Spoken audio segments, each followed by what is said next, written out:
almost always one of the biggest costs, if not the biggest cost of any trip is the airfare.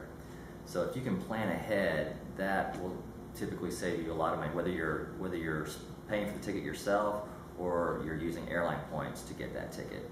A perfect example is, we're planning this trip to Nicaragua in January, and we got the tickets with airline points. Well, we got those tickets, I nailed them down like 9 months or 10 months before the trip itself.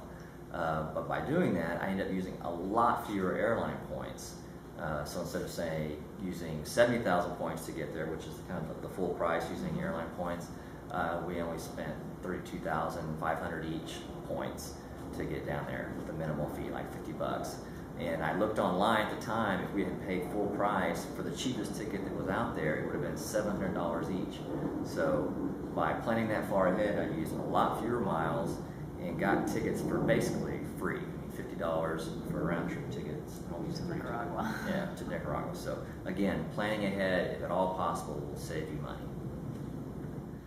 So I'm like the airline point king, or whatever you want to call it. So far this year, I've accumulated somewhere around 300,000 miles, and I've done it mostly all through credit cards, and I don't spend a lot of money. I live very inexpensively, but I look for deals with that credit card companies will put out, like, oh, you sign up, and if you spend $1,000 within 2 months or whatever, you'll get 50,000 points. Or sometimes I just did one with Southwest Airlines, where I'm basically going to get 5 free flights, and all I did was go out and buy a 6-pack of beer with a credit card. I'm never going to use a credit card again.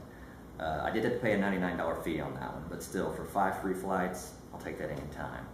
A great place that I keep up with as far as what all the latest credit card deals are is this website called frugaltravelguide.com. He keeps up on all that stuff, so I look at his website like once every 2 or 3 weeks, and whenever a really sweet deal comes up where it takes minimal amount of work, where I get some giant chunk of miles, I'm on it. So that's kind of our strategy, between her doing a lot of home exchanges and finding places. Some of these places are really nice at her writing contacts and exchanging writing skills, writing work for places to stay. That combined with my free frequent flyer miles, we're able to go to a lot of places for next to nothing. He's become quite the magician at the frequent flyer manipulation, that's for sure. And one thing that we do quite a bit that's just good to keep in mind is that you can use these credit cards and these types of things for a lot of things that you would be paying for anyway.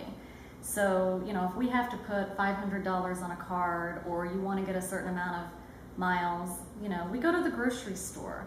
You can pay a lot of times your car insurance or your house insurance. You can find things that you're paying money for anyway. You pay it with the credit card, you pay it off out of your checking account that you would be paying that bill anyway, and voila, you've got frequent flyer miles. Although I did do something kind of out of the ordinary, I signed up for a couple of cards where I did have to spend it's like $3,000 on each one for within 3 months or 4 months or whatever it was. And again, I don't spend that much money per month, but they had this deal where you could buy coins through the U.S. Treasury, through the U.S. Mint rather. And so I bought $6,000 worth of coins with these credit cards, and immediately just put them back in the bank and paid the card off. So it didn't cost me anything; it was free shipping and everything. Unfortunately, the government caught on to people like me, so they don't do that anymore. They shut it down. But I gained like 175,000 miles out of it. So there's always a way. If you're really willing to look around, there's always a way to work the system and get inexpensive travel. That's the bottom line.